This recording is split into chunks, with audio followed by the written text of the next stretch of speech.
What's up, guys? I'm David. Welcome to the channel, and we're here to talk about Spider-Man No Way Home.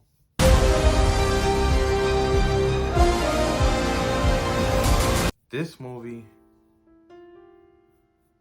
was great, amazing, spectacular. All the Spider-Man monikers and motifs that you could think of. Now, I will be diving into spoilers, so you have been warned. But first, I'd just like to talk about the movie as a whole. This movie, if you're a Spider-Man fan, you're going to love this movie. And if you weren't, per se, a fan of the Tom Holland Spider-Man movies, this movie puts him in the perfect position to become the Spider-Man that we all know and have come to love. I think, personally, Tom Holland was great in this movie, and this is the best that he's been as Spider-Man to date. I think all around the cast did a really great job in their respective roles. The one that kind of surprised me the most was Ned. I've never been a fan of Ned, but I actually came to like him a little bit towards the end of this movie. And I like MJ from the first one, but she's just grown for me to really enjoy the relationship between her and Peter in this one. Doc Ock was great, and for those that may have been concerned that what was done in this movie may have undermined his sacrifice at the end of the last Spider-Man, I feel like they did it in a way that doesn't do that, and instead further enriches the character, and for him as well as many other villains, for him and Electro particularly, and then the Green Goblin. Willem Dafoe was phenomenal, and it makes you feel like he had never taken a break between Spider-Man 1 and No Way Home. And he comes off even more menacing in the film and really gives some intense scenes, and also some great action scenes as well in this, which was really surprising. The movie is emotional. It has some great emotional beats, and they did a really good job at letting some of those scenes really take their time and breathe, and not per se just make it short and cut to something else, and actually let it have the room and time to really resonate and give that emotional depth that those scenes really needed. I would say per se it's not per se really. It's more character focused than action heavy, which was a little surprising if you saw the trailers and based it off of that. But I think it was well needed to make the action moments that happen have the characters, you really feel the story behind the action of those characters. And I always think that's an important part when you do action scenes. A meaningless action scene really has no effect if you don't care about the things that happen prior to that scene. The score in this movie was really done well, and you could really feel it throughout the entire film.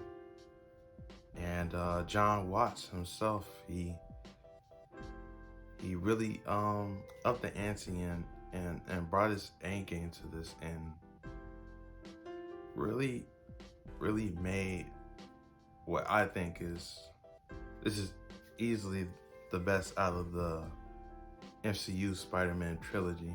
Even though I really like Homecoming, but this was just, it was so great. Now we're going to talk about the movie in depth. And of course, this will get into some spoilers, so you have been warned. We immediately open the film to where we left off in No Way Home, Spider-Man swinging away with MJ to get back home.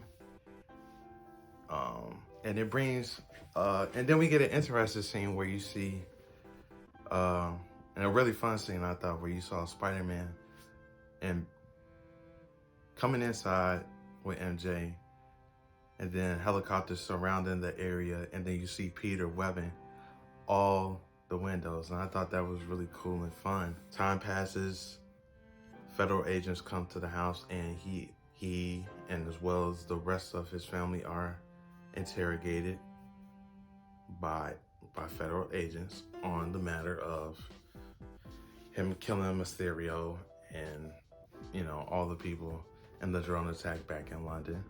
The federal agents can't really do anything at the moment.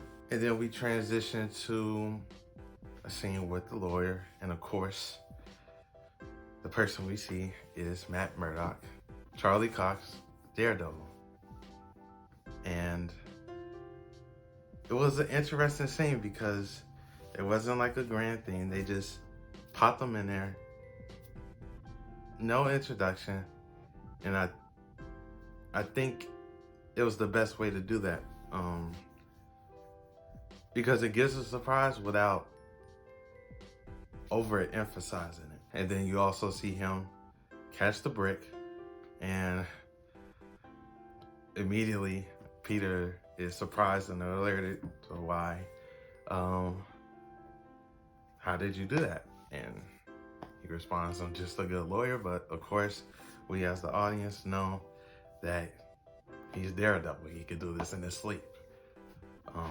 We then transition to Peter and Aunt May moving to Happy's apartment for better protection from, you know, crazy outside people. And we get a little cameo of the little drone from Iron Man, from the first Iron Man. That was really cool. And then we see the passing of the seasons and Peter going back to high school and this whole commotion. And he's getting all that attention, as well as Ned and MJ for being supportive of him. We also get an interaction with the three teachers, played by J.B. Smoot, Hannibal, and I can't remember the other guy's name.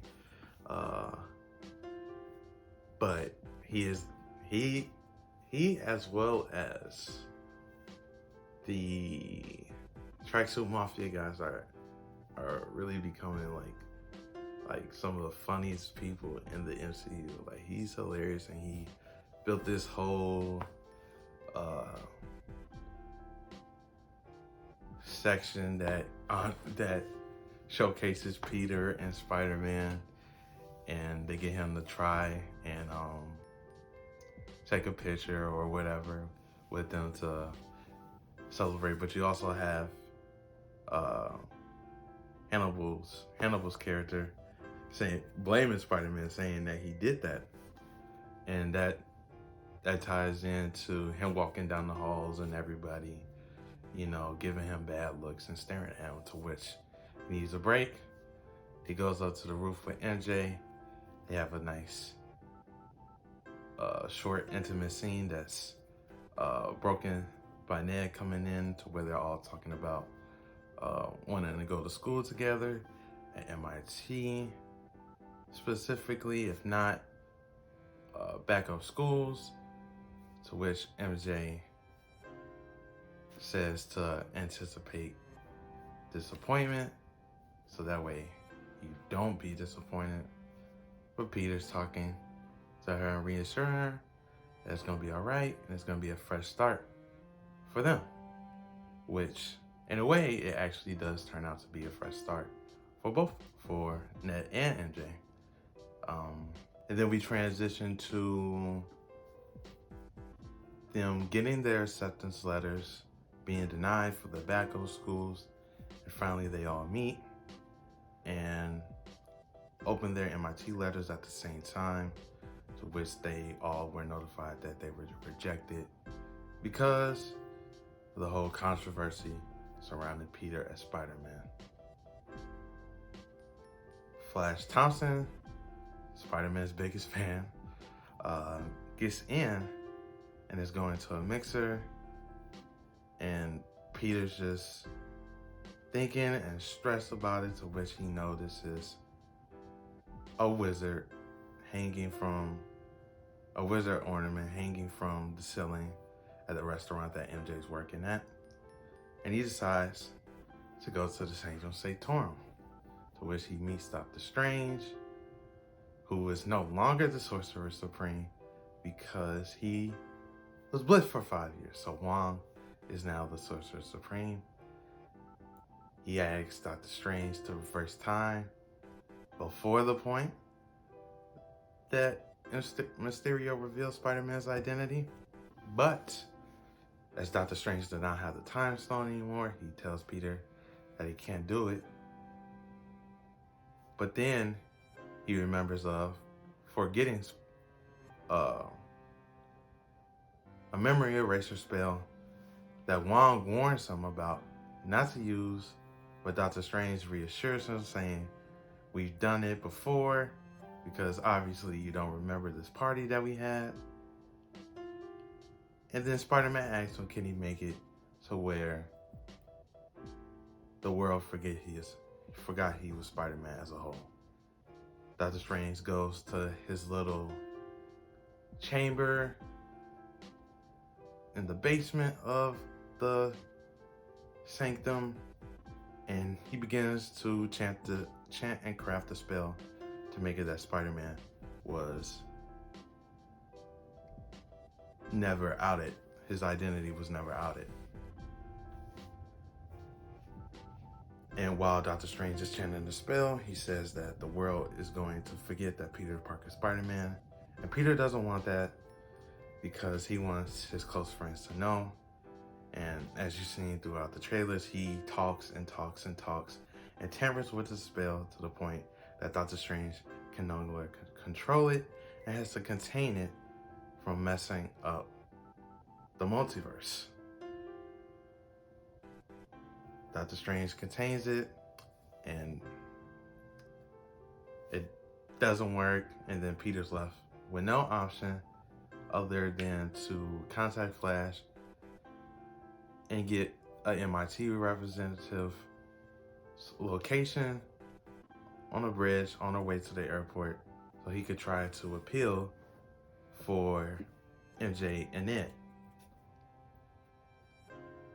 Actually, before that, Doctor Strange questions, and it just shows the naivety of Tom Holland Spider-Man, because he's still a kid. The fact that he would have never thought about actually appealing it in the first place before even going to Doctor Strange. So then we get to Peter on the bridge and finding the MIT lady and trying to appeal to her. And then his spider sense kicks in. And they do a really good job in this movie of really showing the spider sense in a way that it really makes it feel so much like a Spider-Man 90s cartoon, or even Spectacular Spider-Man, or even just going to the comics. It really makes it feel like the spider sense is there, and every time they use it in a scene, it's really used in unique ways that really make the intensity of the scenes increase from the jump. We then see the appearance of Doc Ock, who is just coming out from Spider-Man 2, and he is questioning Peter, where's the power of the sun in the palm of my hands? And Peter's like, I don't know you. Which Doc Ock starts to fight Peter because he's not in control of the arms/tentacles still, because he's just picking up from that point in Spider-Man 2 and hasn't regained control of the tentacles yet. So they fight, and it's really cool. It doesn't show that Spider-Man is per se inept, but it just shows that he doesn't know how to deal with Doc Ock. So most of the time he's bobbing and weaving and evading the attacks that Doc Ock is throwing, while also trying to save people and get to save the MIT lady. And they had some really nice shots, you know, with both of them fighting, and with their extendable arms, Spider-Man in his Iron Spider suit, and against Doc Ock's tentacles. I thought that was really cool.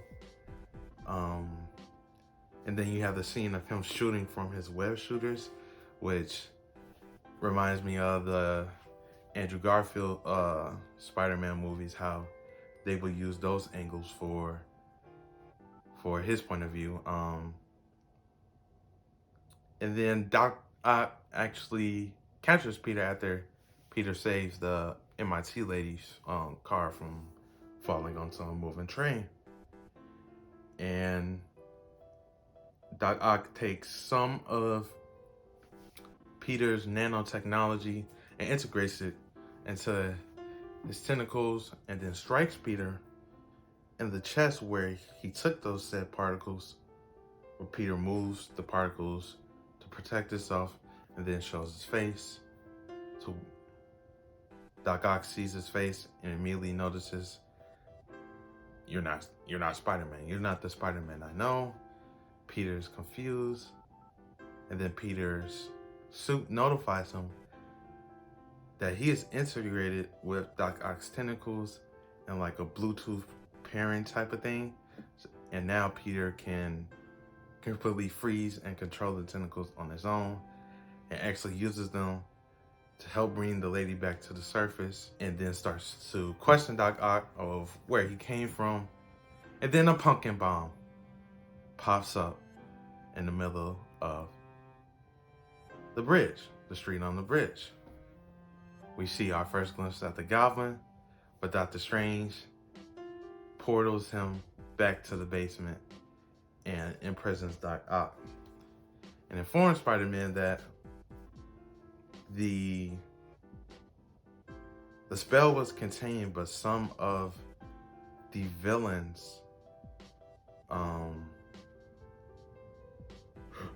these respective universes have slipped through the cracks and are here now in the MCU. And instead of people not knowing Spider-Man's identity, it brought in all the people who do know Spider-Man's identity, which was something I was racking my brain around, because the trailers, like most trailers, are misleading, and they really use a simple and easy way of explaining why certain villains were there and then certain weren't. We see that the Lizard has already been captured, and Doctor Strange is like, you need to capture all these people. Peter's like, okay, I'll fix this, but I want Ned and MJ to help me. And he brings Ned and MJ to the Sanctum, and they begin to work on finding these villains. And the first two people they encounter are Electro and Sandman. And Electro is messing with the power plants out in the wilderness, and Spider-Man swings out on his own while on the phone with Ned through FaceTime, and they discover Electro, and Peter is struggling finding Electro because, of course, he doesn't know about any of these villains that he's fighting, because none of them are villains that he's already fought. these are all new people, at least to Tom Holland's Peter. And then we have Sandman come in, and of course Sandman is still coming off of reconciling with Peter at the end of Spider-Man 3, and he helps Peter actually defeat the Sandman. Defeat Electro. And then we get to Peter sending Electro back to the prison, to which it alerts Sandman and immediately makes Sandman distrust Spider-Man, and Spider-Man sends him back as well. And Doctor Strange and not Doctor Strange, MJ and Ned are there, and they see both of them appear and talk to each other while Peter cleans up the power plant to kind of alleviate the damage that was done, so it doesn't make it look like he did it all on his own. May then notifies Peter to come to the feast shelter because the Green Goblin is there. He has masqueraded himself as more so of, not per se a homeless person, because he does notify that he is from another universe. He can't find Oscorp because this is Norman, this is not the Green Goblin persona. And Peter's more so on the stance that it's not his responsibility. He just needs to take them back and send them back to their own world. But May opposes him, saying that no, you need to help these people, help fix these people, get these people back to where they need to be in terms of physical appearance and their mental state, because it's the right thing to do. And her philosophy is to always help people in need. Peter then takes the Goblin, Norman, to the Sanctum, and then Doctor Strange appears. Doctor Strange appears with the cube-like mechanism to send these people back. But as Doc Ock and the rest of them talk amongst each other, it's revealed that essentially all of them are going back to die. And Peter is wrestling with this thought and decides to take the cube before Doctor Strange can even complete the spell to send them back. To which we get a great sequence with Doctor Strange and Peter fighting amongst one another, where we see like Doctor Strange use the portals to make Spider-Man web himself, and then pushes him into his astral form from his physical body.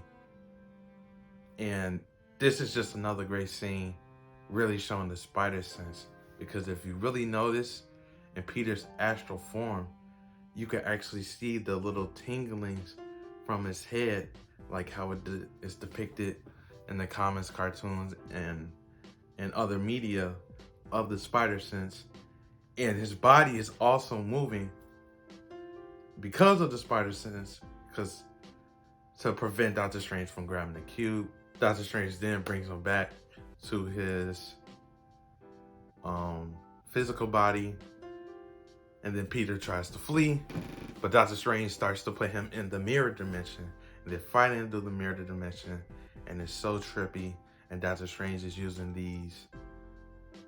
he uses everything. He uses trains, and Peter uses his math knowledge to analyze the geometry of the mirror dimension, and starts webbing things to make it that Doctor Strange gets webbed all at the same time. And then Peter takes the cube and actually takes Doctor Strange's sling ring and traps him in the mirror dimension for generally most of the movie. Peter then returns to the Sanctum with Ned and MJ, and they decide and Peter decides he's going to help fix these villains, and he's going to take them back to the to Happy's apartment and work on fixing the problems that they have with their bodies. And he gives the cue to MJ as a failsafe to protect him in the case that things go awry, to send them back. And then we transition to all the villains showing up in Happy's apartment. And Norman and Peter start to build, a similar scientific relation that we've seen in prior movies and media, to where Norman is marveled at the genius that Peter has, and as well as everybody else is marveled by the technology that they see with Star Trek, like Electro with the arc reactor and the fabrication machine as a whole. And they find a way to create a solution for the damaged nerve chip in the back of Octavius's neck and spine. And they managed to fix the tentacles to where Octavius is now back in control of the tentacles, and he really reciprocates that appreciation for Peter helping him back into his normal state of mind. And he also tries to help Electro, but Electro, on the other hand, is still enamored with the amount of electrical power that the MCU has. And unbeknownst to Peter, Norman has transitioned back into the Green Goblin and is plotting with the Lizard to kind of stage a coup. And another scene with the spider sense, we get Peter walking throughout the apartment and determining which other villains is posing the danger, to which he noticed that is Norman actually uses Electro for the diversion to create the explosion in the apartment, and then chaos ensues. And May is trying to get down to the bottom floor. She, while Peter is fighting the Goblin, and they just, once again show that, the Goblin himself is juice, is actually able to keep up with Spider-Man and actually is overpowering him. Once again, Peter has never experienced this with the Goblin, so he's on a learning curve for pretty much all the villains that he's fighting in this movie. And it really is a good scene. You really get to feel the grittiness as Norman is pushing Peter through down all of these floors. Jameson and his party show up and see the Lizard. The Lizard starts to fight Spider-Man. Then we transition back to Peter fighting Doc Ock. We get to the bottom floor as Sandman and Electro escape, as well as the Lizard. Norman is testing and challenging Peter's philosophy of doing the right thing when he has the power, the absolute power to be a ruler. And he directs his viewpoint to coming from, of course, Aunt May, to which he calls his glider and it hits Aunt May, and he also throws a pumpkin bomb, but Peter deflects the pumpkin bomb. Then we get to see Aunt May get up. Peter's questioning, is she okay? She's saying it's okay. She just needs to catch her breath. And then she lies down, saying that she still needs to catch her breath. And then Peter looks at his hand, and you see blood that has come from Aunt May. And you realize that Aunt May is dying, but he doesn't per se panic. He just understands, and he tries his best to soothe her into her passing. And they really let this scene breathe and really make you feel the emotional resonance of the scene rather than cutting from it so quickly. And you can see it in Peter's eyes, the pain, the grief, and the anger,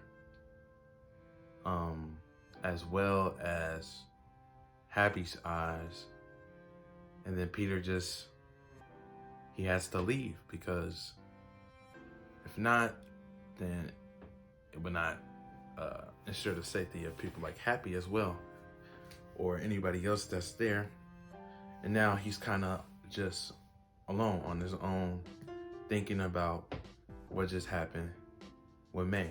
Then we transition back to Ned, and this is actually one problem that I actually have with the movie as a whole, and it is Ned with the sling ring.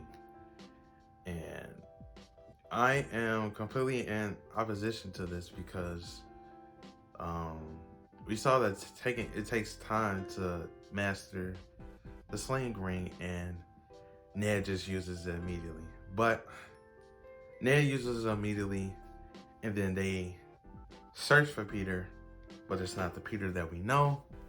It is Andrew Garfield's Peter Parker, and he pops in because he's already been brought into the MCU.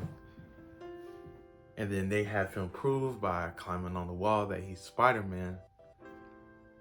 And then they search for Peter again, but this time it's Tobey Maguire's Peter Parker. And he notices Andrew Garfield's Peter Parker. They have a little quick standoff that was great with them webbing. And Tobey then says he felt like he was here to help Tom Holland's Peter Parker.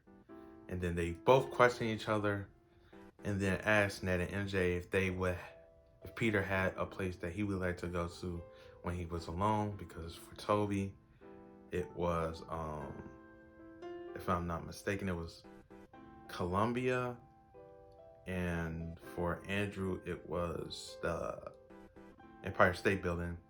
But for Tom Holland's Peter, it is Midtown High, and they all go to Midtown High, and MJ and Ned, they come and they support Peter and really embrace him, allow him to really let out his emotion. So when he then sees Tobey and Andrew, and they have a moment to where they each talk about, an aspect that they lost on their way to being Spider-Man. For Tobey, it was his Uncle Ben. For Andrew, it was Gwen.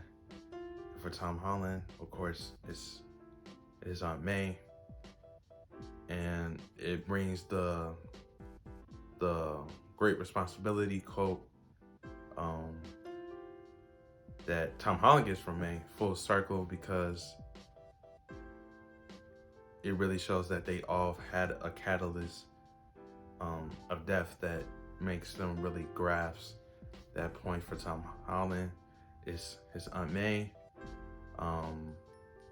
For Tobey, of course, it's Uncle Ben, and for Andrew, it's Uncle Ben as well. And Tobey is there more so to point Tom Holland in the right direction and prevent him from feeling that feeling of emptiness after getting revenge that Tobey felt back in his time as Spider-Man, when he got revenge on the person that killed his Uncle Ben.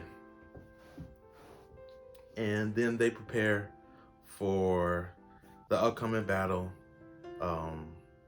at the Statue of Liberty, and just fun, playful banter between the three of them.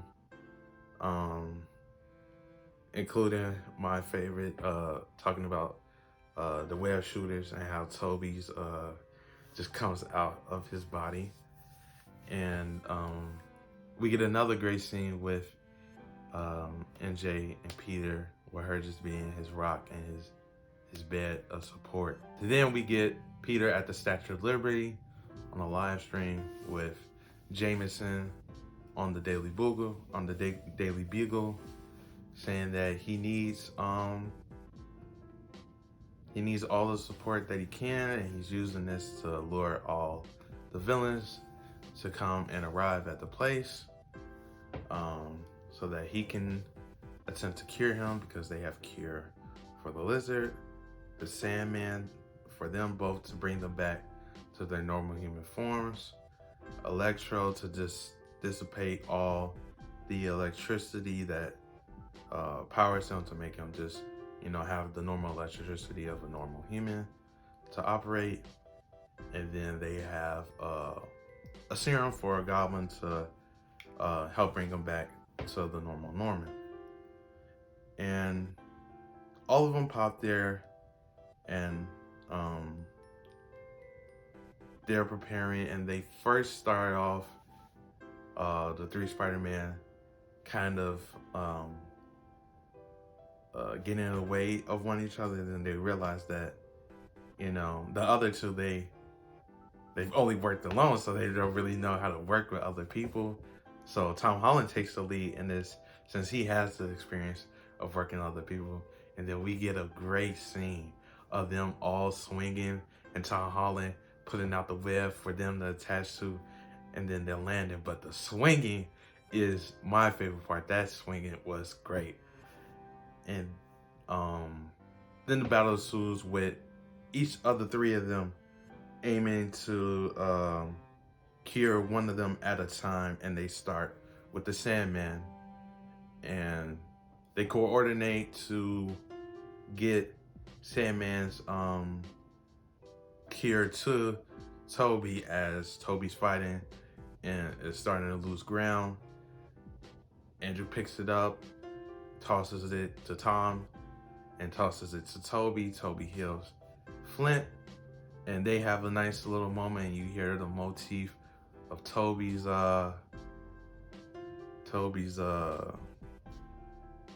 score playing. Then you have Andrew Garfield with Electro, and they're talking about, how Electro was a nobody, how nobody before Spider-Man interacted with him, and that nobody would notice him. And Andrew's talking about how he just wanted to help Electro, get back to normal.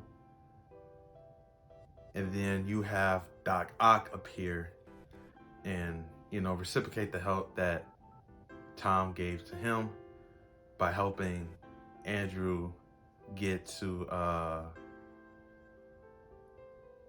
cure Electro. And then you get a nice, interesting moment with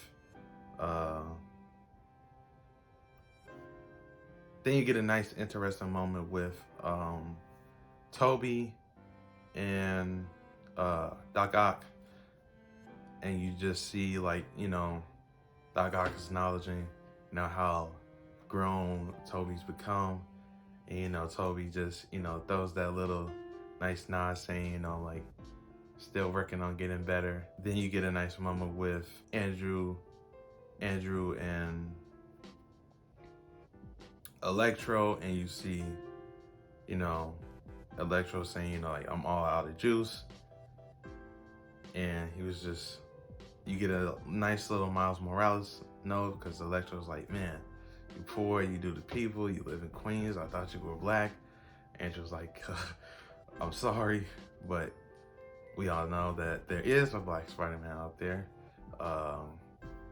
Miles, already in the MCU. I don't know how they'll, decide to do that in the future, whether it'll be the Miles that will be from the MCU or will it be from outside in the Sony universe.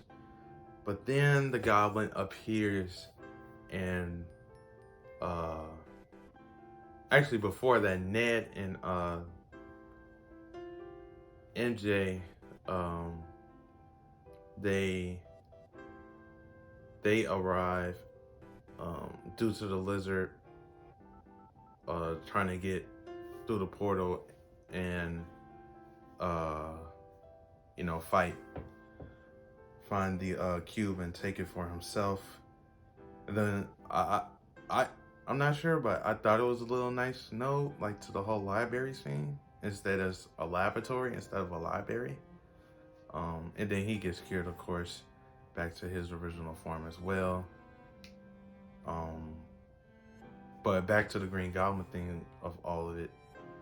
Green Goblin takes the cube from Doctor Strange after he's been brought in through the sling ring by Ned and regains the cube and his own sling ring again.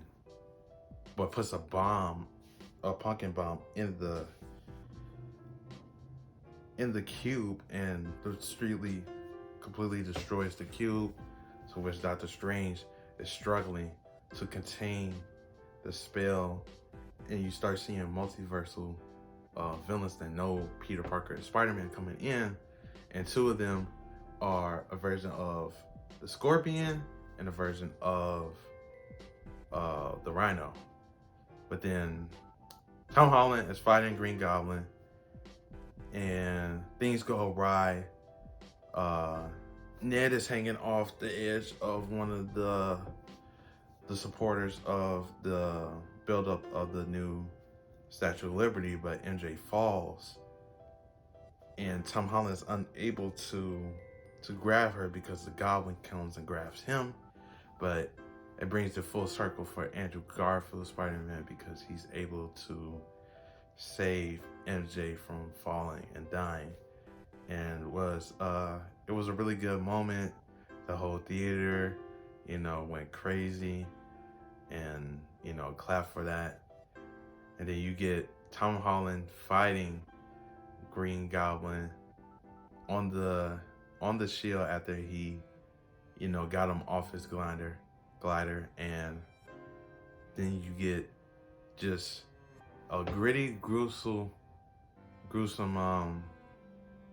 fist-to-fist fight with Tom Holland just laying all his anger in Norman and the Green Goblin, and is actually about to kill the Green Goblin until, like I said, Toby comes in and just making sure that he doesn't go in that direction that he nor Andrew would wants to go in and feel, as Andrew said before, that he stopped pulling his punches. And then the Goblin actually stabs Toby in the back, in typical Goblin fashion, if you've seen the first Spider-Man film, which I'm pretty sure you have. But Andrew throws the serum to Tom, and Tom makes the right decision, and he brings Norman back to his senses. And at that point, the battle is over, but Doctor Strange is still trying to contain, and there's no way to contain everything. And then Peter just comes up with the ultimate solution that everybody, including everybody in the Avengers, everybody across this universe, has to forget that Peter Parker is Spider-Man, including MJ. And then Doctor Strange holds it off to allow him to say his goodbyes. And then you get a nice send-off for Andrew and Toby, with Tom Holland, just showing his appreciation and thanking them for what they did.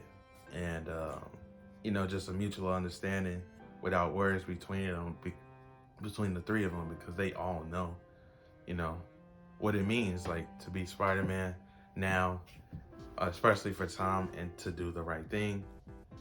And then Tom Holland has a really great emotional scene, not only with MJ, which was great, and you really feel that but also with Ned, because that's his best friend, whether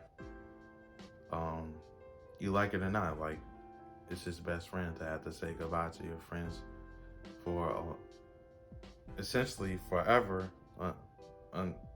Now is uh, emotional, of course. And then we transition later on around, I guess, Christmas time. So I guess that would be taking place around the same time as Hawkeye. And you see Tom Holland coming in, and he's about to reintroduce himself to Ned and MJ, but he sees how kind of better off their lives are without him in the picture, and ultimately decides to not reintroduce himself. And then we get Tom on his own after going to May's grave, having what probably is going to be his last scene ever with Happy, because he can't say who he is to May, and that's just kind of like, it just makes you feel like, oh dang, Peter. And then you get him in his apartment, new apartment, and I won't lie, when I saw the little GED thing, I was actually almost expecting something like a Empire State, application form, or like a Future Foundation application form. He has to show up with the Fantastic Four at some point. I mean, like, I feel like that's kind of a given, especially with John Watts doing the next Fantastic Four film. And then we get him making his own, the comic book original oriented style suit with the classic red and blue. And we get a nice, ending sequence that you typically see in all Spider-Man movies, the film swinging, and it's just the glory mode. And then that's how we end off with him, now finally becoming the Spider-Man that we all know and have come to love. And I think that's it for the bulk of the movie itself. And I was, this in a sense is kind of like an opening trilogy. Like, it shows him gradually becoming Spider-Man, as opposed to the other two iterations where it was just kind of one movie. This is kind of just being like, this is kind of like the Homecoming trilogy is kind of like a Spider-Man prologue, in a sense. But anyway, we get the first credit scene, and it's Venom. Of course, we already know from Let There Be Carnage that he was in the MCU, but Doctor Strange spell gets completed, and he gets sent back to the Sony universe, but leaves a piece of the symbiote behind. And of course, that'll tie into Black Suit Spider-Man. And then we get the second credit scene, which is it's just the whole trailer for Doctor Strange. And that trailer is insane. And I am so hyped for that movie. I don't even know. Words cannot express how hype I am for that movie. But yeah, that's about it. I think this movie was really good. It's a Spider-Man movie for any type of Spider-Man fan. And I think it's just a good movie in general. I don't know why I have it ranked in terms of MCU movies, but it's definitely, without a doubt, it's a top 5 MCU movie. In terms of Spider-Man movies, I still think I would give Into the Spider-Verse that top spot. I still think it's the best Spider-Man movie. I don't know about. It's the top three, I would say. I'm not sure between this and Spider-Man 2, but it's definitely a top three Spider-Man movie for sure, without a doubt, 100%. But yeah, that's about it. Really enjoyed this movie. Let me know your thoughts in the comments. And leave a like if you liked the video, and consider subscribing. And hope you have a good day. And I hope that I helped you have a smile or something.